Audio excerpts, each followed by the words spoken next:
dalam Yesus. Shalom, jemaat yang terkasih dalam Tuhan Yesus Kristus, khususnya jemaat KPS Banjarmasin. Selamat hari Minggu untuk kita semua. Kami rindu menyapa jemaat sekalian. Apa kabar? Horas mahubani haganupan Bapa, haganupan Inang, pemuda juga sekolah minggu. Puji Tuhan, kita dapat kembali beribadah pada hari ini, walaupun masih dalam ibadah di rumah saja, karena situasi yang masih tidak memungkinkan untuk beribadah bersama dalam persekutuan kita di gereja. Tetaplah bersukacita, kita percaya bahwa Tuhan juga hadir dan memberkati kita dalam ibadah kita walaupun di rumah. Kita percaya bahwa dalam 2 atau 3 orang yang berkumpul dalam namanya, Tuhan pasti ada. Kita bersyukur karena kasih dan kemurahan-Nya yang masih memberikan kehidupan kepada kita. Pada minggu kantate hari ini, mari kita bernyanyi dengan perasaan yang dalam, memuji, memuliakan Tuhan. Karena syair dari pujian yang kita naikkan adalah ungkapan doa dan harapan yang kita sampaikan pada Tuhan. Harapan kami, kita dapat kembali bertemu dalam kondisi yang sehat dan sukacita. Tetaplah bertahan, dalam nama Yesus kita pasti menang. Selamat hari Minggu, selamat beribadah, Tuhan Yesus memberkati.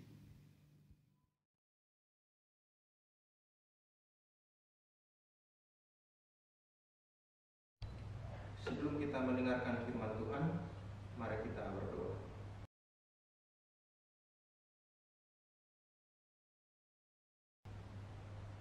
Damai sejahtera Allah yang melampaui segala akal, itulah yang memelihara hati dan pikiran saudara di dalam Kristus Yesus Tuhan kita.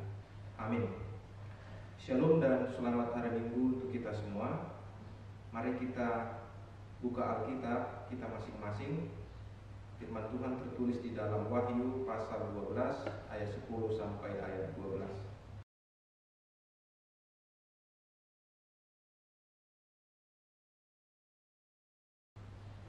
Demikian firman Tuhan.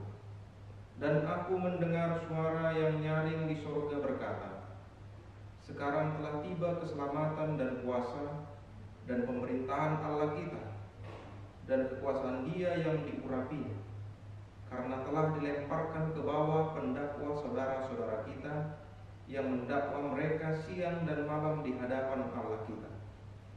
Dan mereka mengalahkan Dia oleh darah anak domba dan oleh perkataan kesaksian mereka, karena mereka tidak mengasihi nyawa mereka sampai ke dalam maut. Karena itu bersukacitalah, hai sorga, dan hai kamu sekalian yang diam di dalamnya. Celakalah kamu, hai bumi dan laut, karena iblis telah turun kepadamu dalam geramnya yang dahsyat, karena ia tahu bahwa waktunya sudah singkat.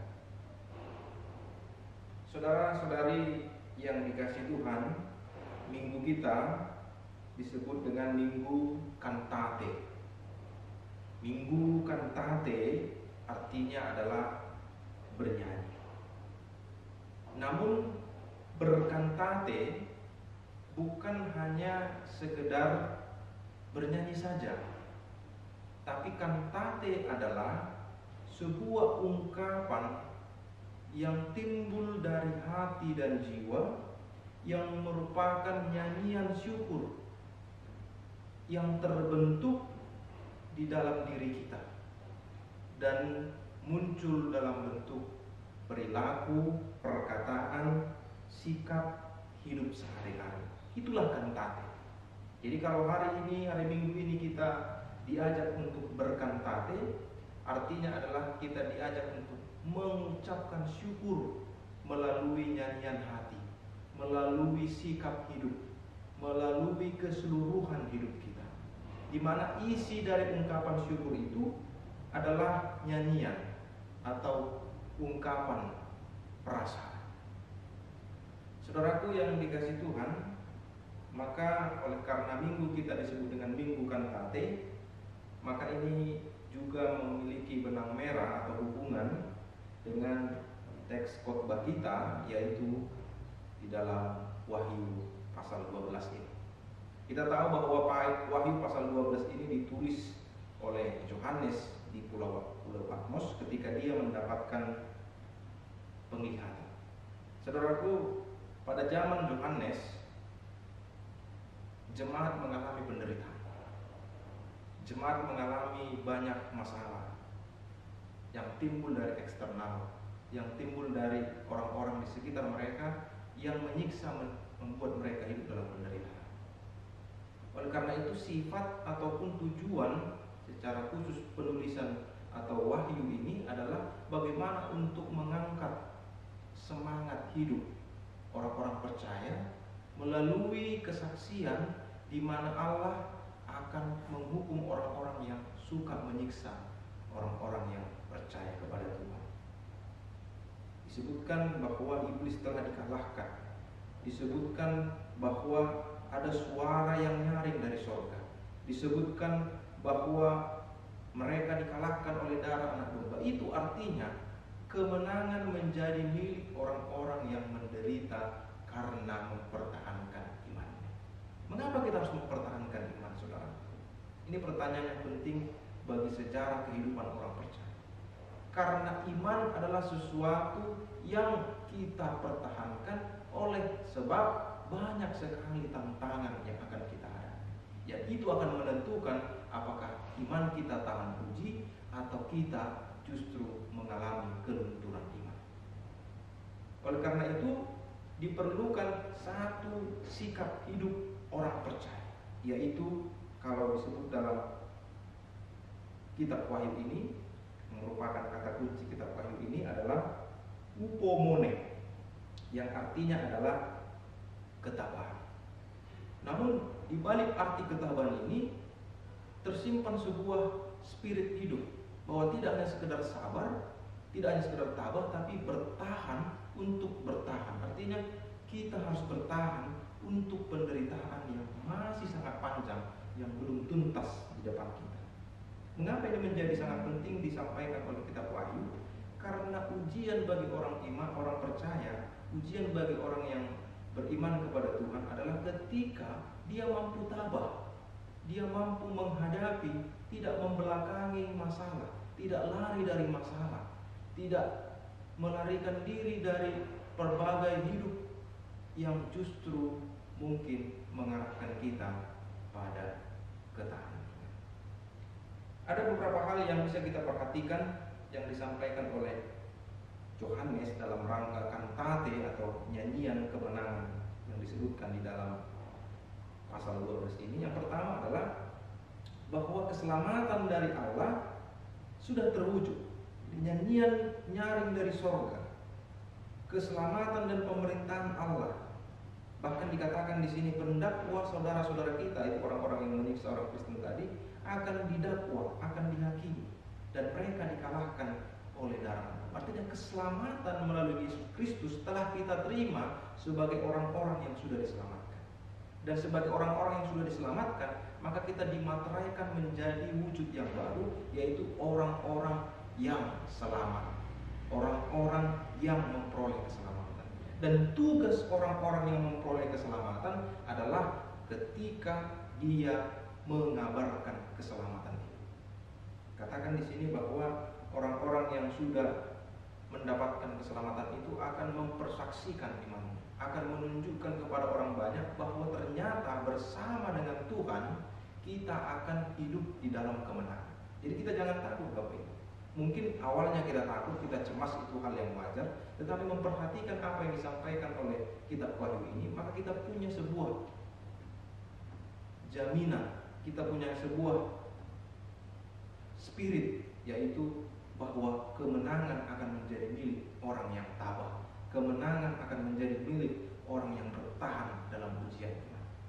Yang kedua dikatakan di sini, iblis telah ditaklukkan di ayat 12, celakalah sebab iblis telah turun kepadamu. Artinya di sini kemenangan Tuhan akan penderitaan. Iblis simbol kejahatan, simbol dosa.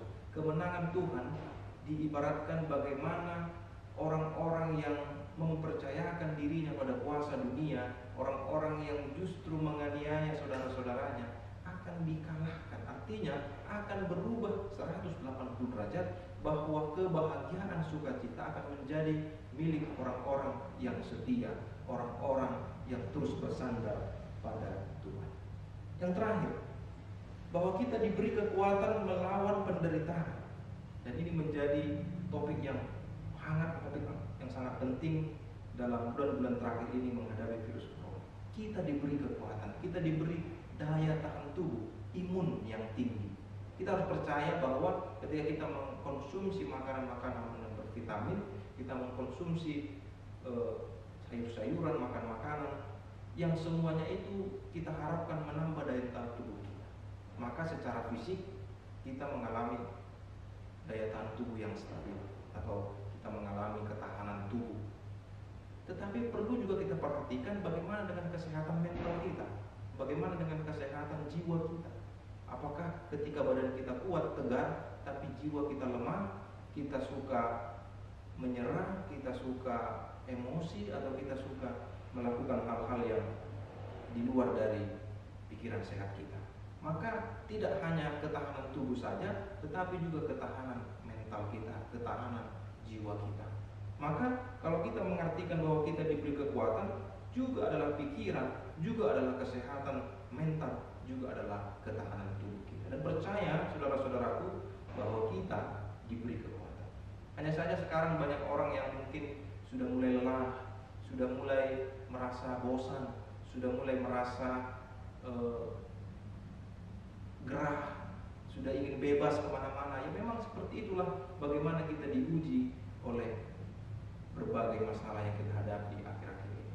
Tetapi sekali lagi firman Tuhan ini mengingatkan kita bahwa kita harus bersukacita dalam nyanyian dan tanya, bahwa kita harus bersukacita dalam upomone, ketabahan. Kalau saya mengartikan upomone ini adalah ibarat pelari maraton.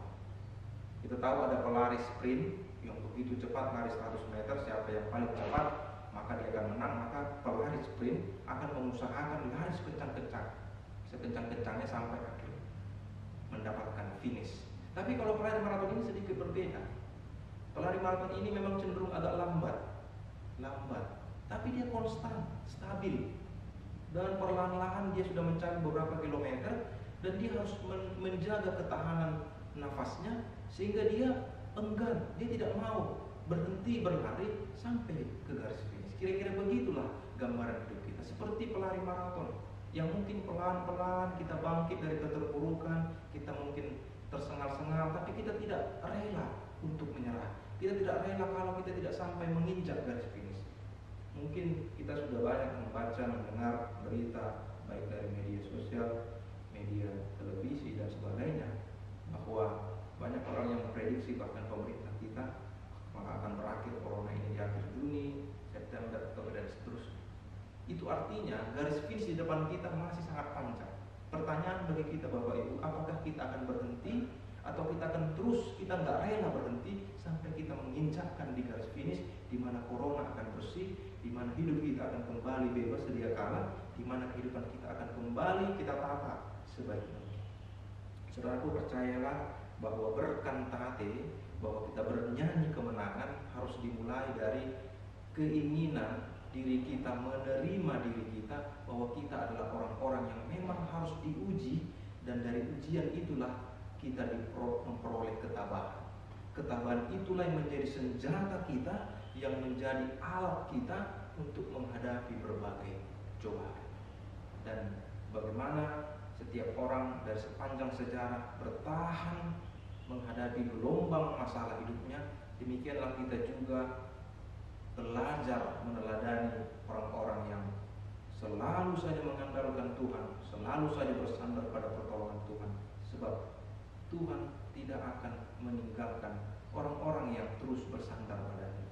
Tuhan akan menyediakan bahunya untuk kita, untuk melepas kepenatan kita.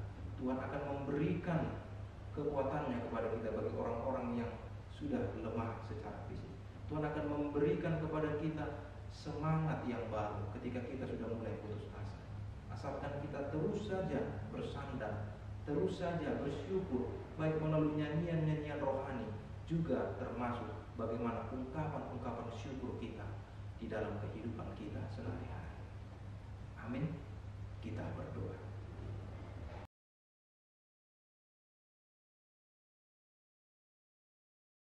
Tuhan Allah Bapa kami yang di surga, terpujilah Engkau Tuhan, sebab melalui firman-Mu kami memperoleh kekuatan, di mana dalam kesaksian wahyu Tuhan menjadi penyelamat, Tuhan yang memutarbalikkan keadaan orang-orang yang percaya memperoleh kemenangan.